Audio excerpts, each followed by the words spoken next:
بسم الله الرحمن الرحيم إنا لله وإنا إليه راجعون رضا بقضائه وتسليما بأمره إنا لله وإنا إليه راجعون وسيعلم الذين ظلموا أي منقلب ينقلبون والعاقبة للمتقين. السلام عليك يا مولاي يا أمير المؤمنين، السلام عليك يا سيد الوصيين، السلام عليك يا يعسوب الدين، السلام عليك يا قائد الغر المحجلين، السلام عليك يا إمام المتقين ورحمة الله وبركاته.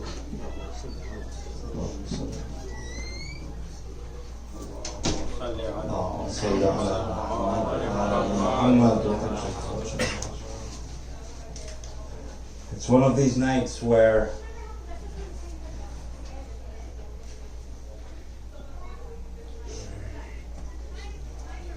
it's worth reflecting on,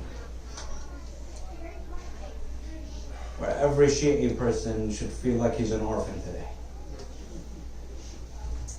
You know? Like the great father is lost.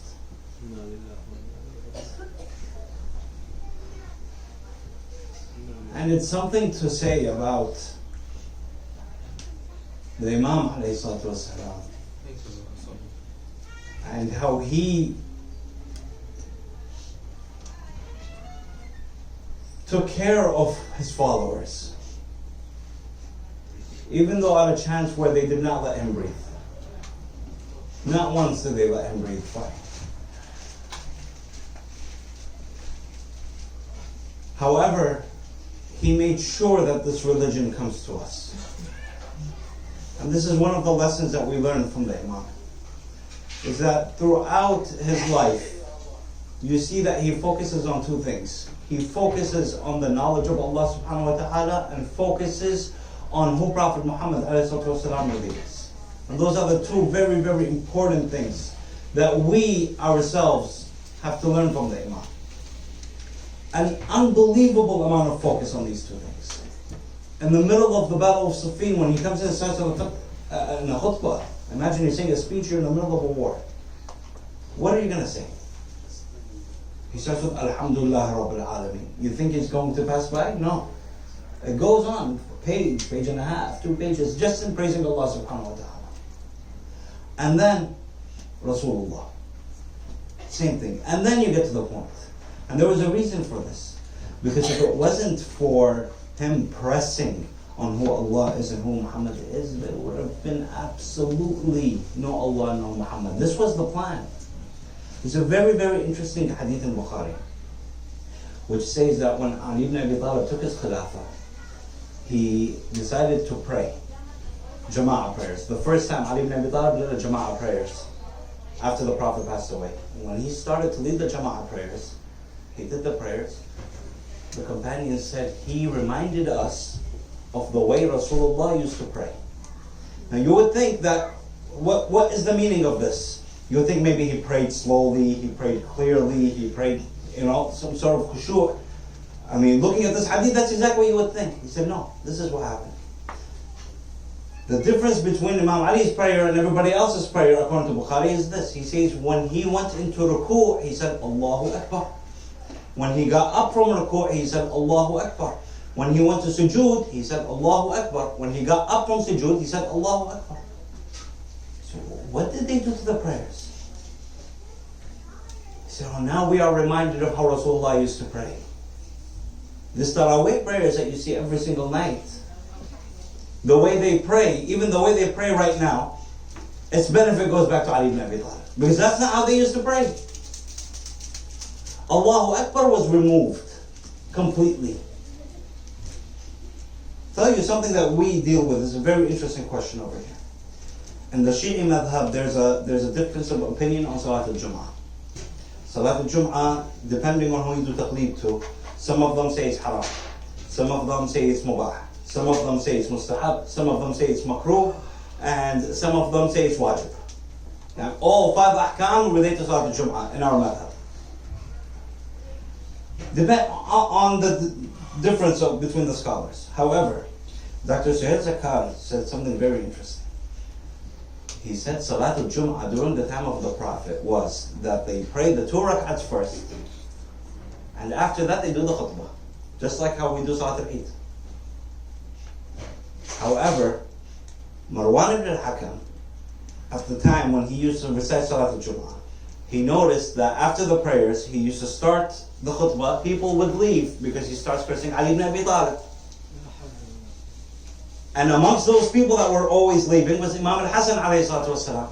Remember, Imam al-Hasan, during the time in the Islamic government, he made sure that he was going to these Jum'ah prayers every single Friday. And so the Imam would go there, number 1, to see the Muslims, number 2, to see what they're saying.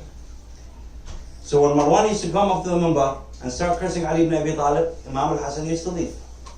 I'm not forced to hear this thing. Marwan was like, I'm going to find a way for this person to stay. I want to make sure you sit down and you listen. So what happened? They made the khutbah first, and then the 2 rak'at namaz after. Now you're stuck between the two, because Salat al-Jum'ah is in the Quran. Now you want to pray Salat al-Jum'ah, how are you going to pray? And who's going to sit down and be like, okay, we already have too many problems right now for us to be like, let's change the way we do Jum'ah prayers. You don't pray Salat al-Jum'ah, we are stuck. You know, when they say a person that does not know the Imam of their time dies the death of Jahiliyyah, it comes into also, let's not look at it from the insulting side. Look at it from the true side. Is that we are lost without the Imam regardless, even right now. Yes, we know his name, but where's the guidance from him as far as our rules are concerned? We don't know.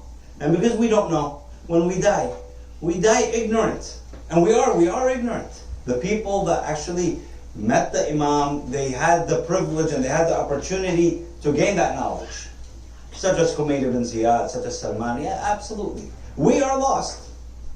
We are very, very lost. And we're more lost when we got to the point right now where we have to defend to people that, look, in real life we love them and they're our brothers in faith, absolutely. But don't put us in a position. Yesterday I was up till 6 o'clock. I was in a debating war with my friend. And I said, listen, the difference between me and you is one thing. Right? Is that I take my religion from one source after Rasulullah. And you have multiple sources. That's the only difference. I trust my source and you don't trust yours because they conflict with each other. That's the only difference. If somebody can find one mistake Ali ibn Abi Talib did, you can't. Find one violation he did with the Quran, you can't. Meanwhile, the first two hadiths that were fabricated on Rasulullah were created by the first Khalifa. The first two hadiths that people heard. The first one, نحن معاشر الأنبياء لا نورث. We, the people of the prophets, we don't inherit anybody. We don't give inheritance, which violates the Quran and says the Fatima and al-Khutbah. And the second hadith, من بدل دينه فاقتلوه. Whoever changes his religion, kill him. But this about ISIS and about everything else and what gave legitimacy. Hadith from the Prophet. What does the hadith do? Again, لا إكراه في الدين لكم دينكم ولي دين. Hundreds of verses go against this hadith. And Ali ibn Abi Talib dealt with these people. When Ali ibn Abi Talib took the Khilafah, he had a couple of things that he wanted to change. One of them was Tarawih prayers. Masjid al-Kufa came in and he said, what are you guys doing? He said, this should not be done. And the people went protesting. Wa sunnat umara, wa sunnat umara. He said, you want to pray for it? And he let them. If you want to know the proper sunnah of the Prophet, this is the proper sunnah of the Prophet. You want to do something? No one is going to put the sword on your neck. You're more than welcome. Shuraih al-Qadi, one of the judges that Umar ibn Khattab appointed, he wanted to fire him. He said, this person, he is not worth of being a judge. There's a lot of people that Umar ibn Khattab appointed, they were not worth anything. Amongst them was Abdurrahman ibn Muljim, was appointed to teach the Quran to the people of Egypt. And there's a letter from Umar al-Khattab saying, this person, I vouch for him with myself. Whatever he asks for, do it. He gave this letter to Amr ibn al-As.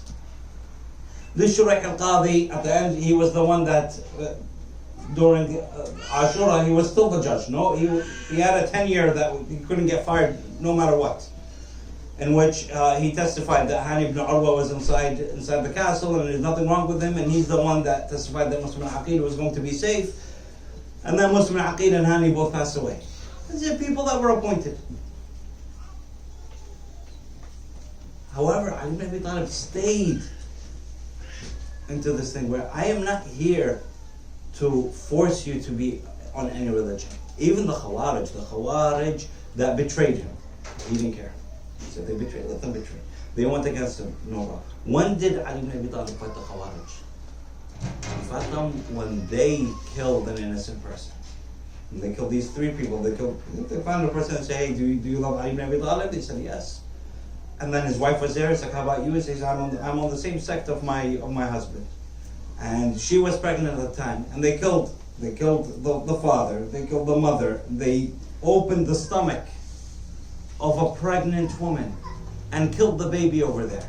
Quran, mashallah.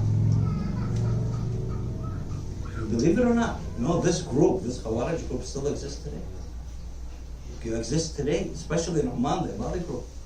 With plain on YouTube, we believe Ali ibn Abi Talib was the Imam and he was a Muslim and everything. But then he became a kafir and he died a kafir, mashallah. And now you hear, listen. Ali ibn Abi Talib said, okay, now you decide to get violent, and this is what we are peaceful with everybody. But if somebody comes and attacks you, you have to be prepared to defend yourself. And who did Ali ibn Abi Talib fight? The Khawarij as a group of people, they were the readers of the Quran. Everybody, they were the teachers of the Quran. And Ali ibn Abi Talib had zero mercy on them after this. But how? When he went and faced him in Nahrawan, he said, I'm going to face you. He said, whoever was with me in Siffin, go to the right. And whoever was not with me in Siffin, go to the left. I want to separate, because there's a different speech to you and a different speech to you. The people that were with me in Siffin, they testified that I was the Imam. They had a bay'ah on me. And they are the ones that went against. And now they have went violent. So these are the people that I fight. And Ali ibn Abi Talib killed all of those guys. Every single one of them. To the point of Abdullah ibn Abbas,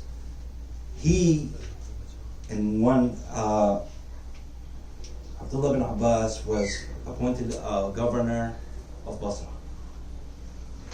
And for a little bit of money, the house of the treasury and the money and everything he got. So it was reported to Ali ibn Abi Talib that he's stealing the money of the Muslims. Ali ibn Abi Talib was very upset. He felt very betrayed. He sent a letter. He said, I thought you were my brother. And I put you as a partner in my amanat. I didn't think that for a few servants that you wanted to buy, you would betray me like this. Wallahi, if I were to find you, this was where I said, if I were to find you, I will have no mercy on you. This is Abdullah ibn Abbas. Now, Abdullah ibn Abbas responded. He said, to take some money from the Muslims is better than killing all of the readers of the Quran. This is the response that he had for Ali ibn Abi Talib. Now, Ali ibn Abi Talib you think this won't happen? Because he had a very, very important thing. In the Battle of Siffin, when they went and Muawiyah came with the Quran, let the Quran be the judge between us. He said something very important. He said, كَلَامُ حَقٍّ يُرَادُ بِهَا بَاطِلٌ. True words, but they want evil from it. How many people read the Quran every single day? They say something really nice. What do you want? Okay, what do you want from behind all of this? Your intention is 10 times more important than what you display in the outside. It didn't move Ali ibn Abi Talib one bit that this person used to read the Quran or teach, because the inside of him is pure hypocrisy. Why? Because the Prophet clearly said, he said, "Oh Ali, nobody loves you except the mu'min, and nobody hates you except the munafiq." So if you're a munafiq, the fact that you read Quran 10 times a day, or the fact that you teach it, it's not going to help you. The Quran in Surah Al-Munafiqeen is very interesting. He says, when the munafiqeen come to you, they bear witness that there is no God but Allah, and Muhammad is his messenger. Are these true words? Very true words. Well, what does the verse say? The first ayah of Surah Al-Munafiqun. Wallahu yashhad, and Allah bears witness, anna al-munafiqun, that these hypocrites, lakadibun, they're liars. Even though they uttered true words, they're liars. Completely dismissed. So it got to the point where he was struck down, and he was taken. And these are the days in which the family of the Imam are around him. And you know, my heart, if it were to go to anyone, because nobody saw as much as she did. It's Sayyida Zainab alayhi salatu wasalam. Because she saw all of it. From the death of Rasulullah, she was alive, and she saw how they betrayed her father, to the death of her mother, and the burial in the night, to the death of her father, to the poisoning of her brother, to the death of Imam Hussain alayhi salatu wasalam, to her going to Sham, to her...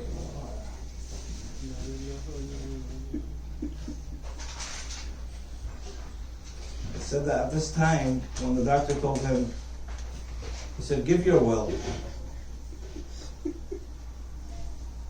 Imam Ali took Imam Hassan and Imam Hussain, and he said, "My will to you is that you fear Allah subhanahu wa ta'ala, and don't oppress anyone, and say good to the people, and do not leave amr bil ma'roof and nahy anil munkar." Over here, Imam Hassan says, he says, "Oh father, it looks like you're giving me your final words." He said, "Yes." He said, "I just went to sleep, and I saw my brother Rasulullah said that you're coming to me soon." At this time, Sayyida Zainab was passing by. She heard this. So she went to the Imam alayhi salatu wasalam. Imam Ali took his daughter, and he said, when just looking at it, you know, when a person knows what's going to happen. Sayyida Zainab said, "I recently heard from Ayman the tragedy of Karbala, but I want to hear it from you." Imam Ali said, "The tragedy is exactly like how Ayman told you. And be patient on that day." Over here, the Imam, he goes to everyone, basically saying his final farewell. All of his children, Imam Hassan, Imam Hussain, Kulthum, Sayyida Zainab, every single person. But there was one person that was in the corner of the room, that was too shy to even go to his father. Over here, Imam Ali says, "Abbas, why do I see that you're distant from me?"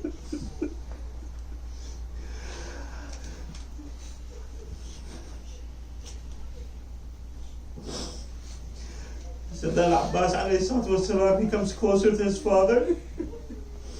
Ali ibn Abi Talib says, "Give me your hands." And he kisses the hands of Al-Abbas.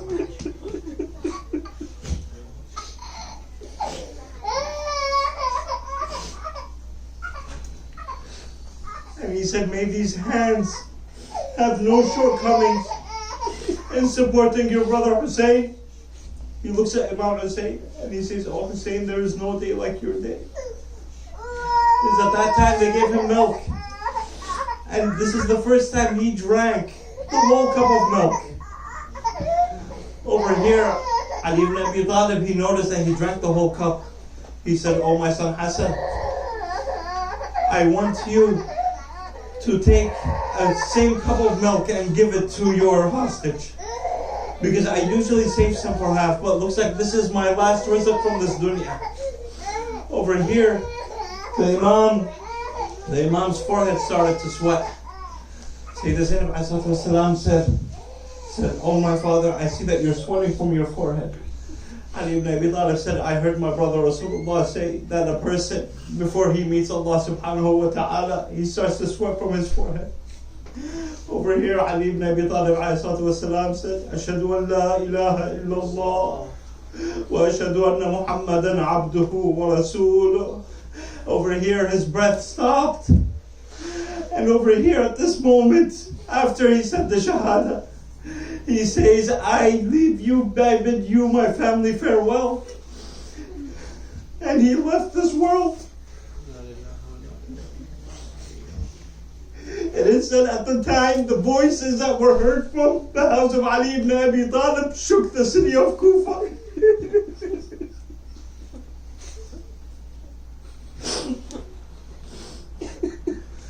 Listen, after the burial, when they buried Ali ibn Abi Talib in Najaf, Imam al-Hassan and Imam al-Hussain were walking by. There was an old man, and he's sitting there. He said, "I'm hungry." Imam al-Hassan says, "I'm not familiar with you. I haven't seen you. Who are you?" He said, "There used to be a person that would come to me every day. He would bathe me and feed me. And it's been 3 days. I don't know what happened to this person."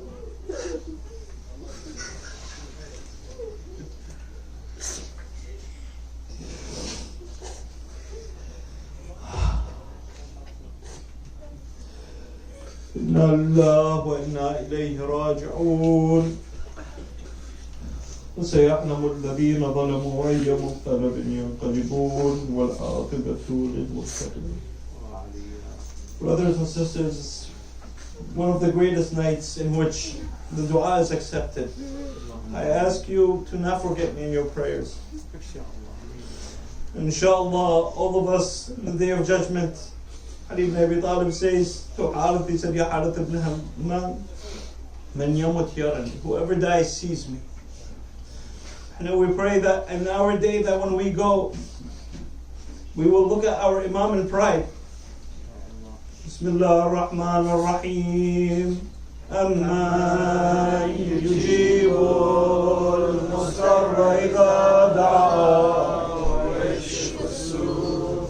Amma yujibu al-mustarra idha da'a wa yashfa as-su'. Amma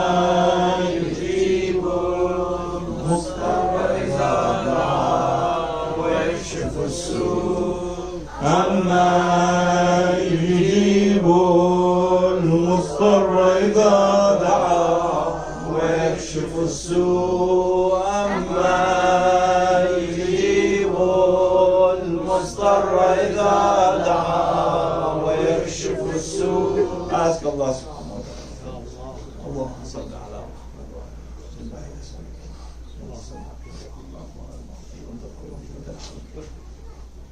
يا رب المؤمنين